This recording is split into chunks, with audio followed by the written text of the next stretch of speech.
Hi, my name is Roberta Jones, and I look at the past to see into the future.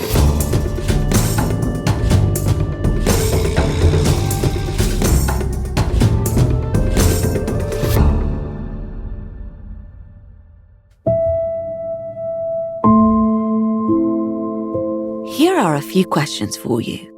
Are we really what we see, or what we think we see? How has art depicted our relationship with identity and the body? Has art preferred to represent the real body with all its imperfections, or the ideal body, sculpted according to changing standards?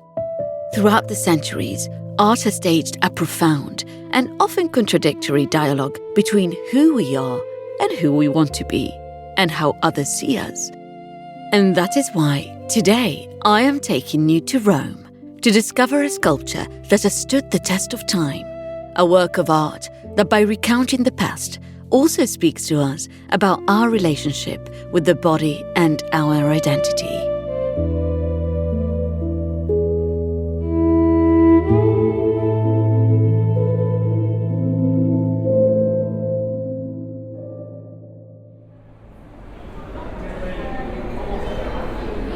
I am in the statue gallery on the first floor of the Vatican Museums.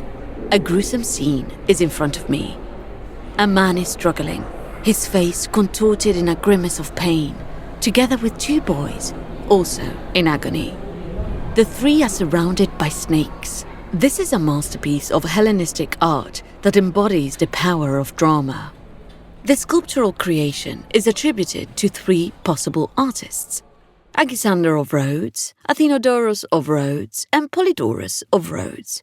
Yes, he probably was from Rhodes, and dates back from between 40 and 30 BC.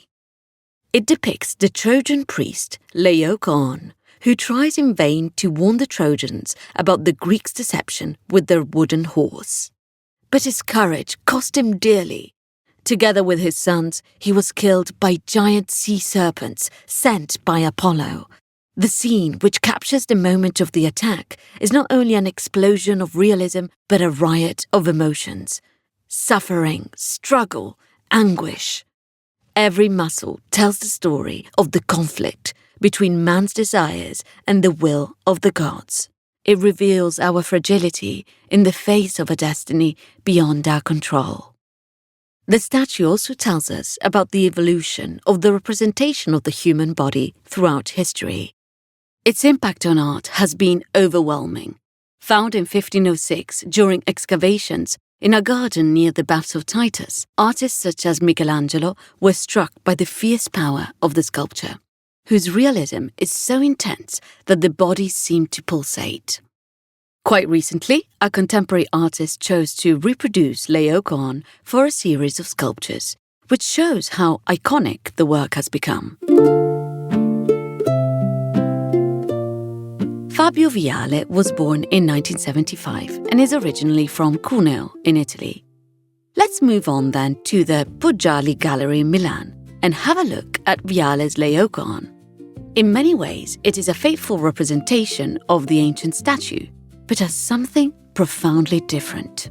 It is made of white marble, but the torso and arms are completely tattooed. And these are not just any tattoos, but scenes from Dante's Inferno, one of the most emblematic texts in Italian literature. It is important to remember that although the love of white marble is universal, statues were coloured in the past. The rediscovery of polychromy, or coloured marble, is a recent thing. During the Renaissance and until the 19th century, ancient statues were admired for their purity. During the restoration of the Laocoön, traces of colour were discovered on the marble. But what can we say about choosing to reproduce an ancient marble sculpture and adding tattoos? This is a gesture that cannot leave us indifferent. From the very first glance, we are struck by the contrast. On the one hand, the eternity of stone. On the other, the fragility of the skin. Because while a statue lasts forever, a tattoo has a short life. It exists only for as long as the person who bears it. It is a transient memory destined to fade away. We cannot collect tattoos in museums as we do with works of art. They remain invisible to history, fragments of identity that fade away with time. But there is also another aspect to consider: the widespread fashion for tattoos in the contemporary world. Yes, I bet you have one too. What does this tendency to mark our bodies say about us? Is it just aesthetics? Or is there something deeper, linked to identity, to the need to leave a mark, even if it is ephemeral? Around 5,000 years ago, a 45-year-old man was struck by an arrow while crossing the Italian Alps. In 1991, mountaineers recovered the body thanks to rising temperatures that brought it back to the surface. The man, who was surprisingly well preserved, was accompanied by a copper axe, a set of pointed tools made from fern, wood, bone and antler, and a fire-starting kit. Archaeologists named him Ötzi. Ötzi not only holds the record for being the oldest mummy in Europe and the proud owner of the oldest pair of shoes known to date, but he's also the oldest tattooed human who has been discovered to date. No fewer than 61 tattoos were found on his skin. These consist of small black marks and crosses, divided into 19 groups, located in 15 different places. The reason for these marks on his body is unknown, but some have suggested that they may have been medicinal tattoos, similar to acupuncture, as Ötzi suffered from arthritis. Tattoos therefore have ancient origins, yet for centuries the Church banned them, relegating them solely to be used for punitive reasons. Criminals were forced to display descriptions of their misdeeds on their faces, slaves were branded by their owners, and prisoners of war were defiled with the symbols of their victors. In short, it was a mark of infamy for life. Fortunately, the Emperor Constantine mitigated this practice, although not completely. He said that criminals were not to be tattooed on their faces so as to preserve the image of God.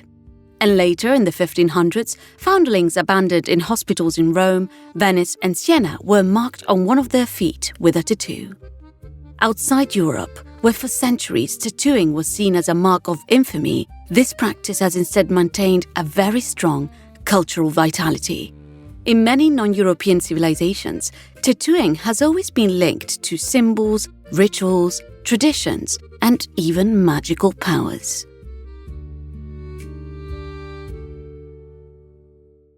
It was thanks to Captain James Cook that tattooing made a comeback in Europe. During a voyage to Polynesia in the 18th century, Cook and his crew came into contact with populations who practiced tattooing in a widespread and deeply meaningful way. On their return to England, they brought back fascinating evidence, including their own tattooed skin, drawings and stories. It was from that moment that the word tattoo entered the European lexicon. It derives from the Polynesian word tatau, meaning sign or mark, which became tattoo in English. From this point onwards, tattoos first became popular among the working classes. In the 19th century, interest in tattoos grew also among sailors who used them to mark their identity with personal symbols, such as initials, hearts, crosses, and dates. I'm sure you're pretty familiar with that. But it was only with the explosion of interest in Japan that the Western view of tattoos underwent a radical transformation. Before this encounter with Japanese culture, tattoos were often considered crude and even obscene in Europe. However, Japanese influence helped to elevate tattooing, giving it a new artistic dignity, to the point that tattoo fashion spread rapidly, even in France. So much so that in 1904, the novel The Mad Women of Paris by René Schweblé invited readers to imagine something never seen before. In the future, even women would be tattooed.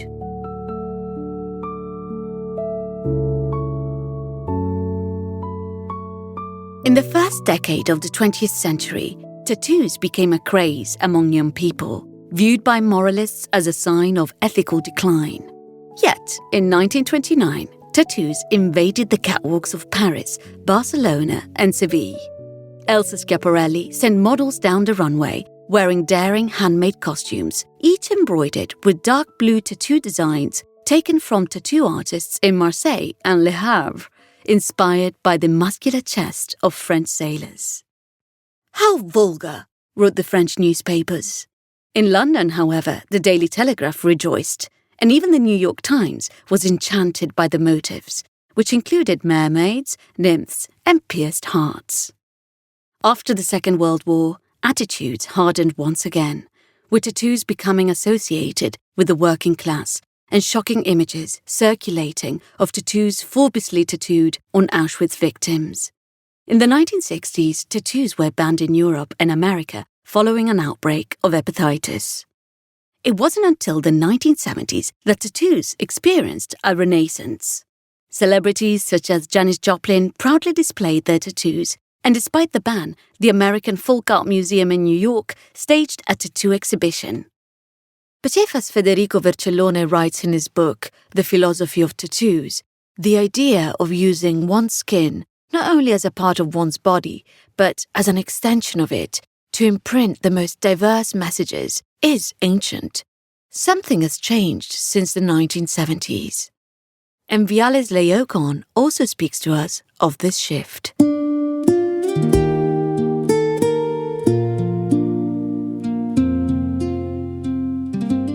So, what has changed exactly?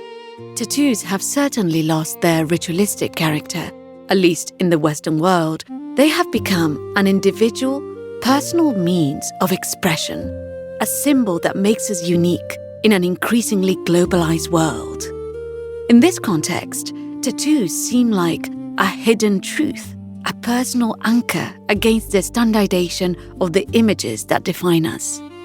Body art contradicts the notion of an ideal body, imposed by big brands that require women to be size XS and men to be like Barbie's Ken, against the idea of a body that can be replicated, a kind of figurine and no longer a human being.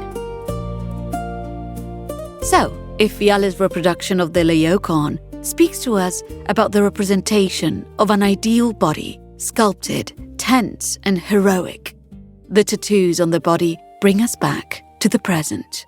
They invite us to question the relationship we have with our bodies, how we inhabit them, transform them, and above all, what we want to communicate through them. Because today more than ever, the body is a language.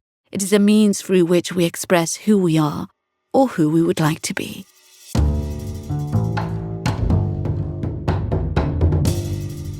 And I think that's a beautiful way to finish this episode. I'm very curious to hear what you thought about this episode, so make sure you leave your feedback.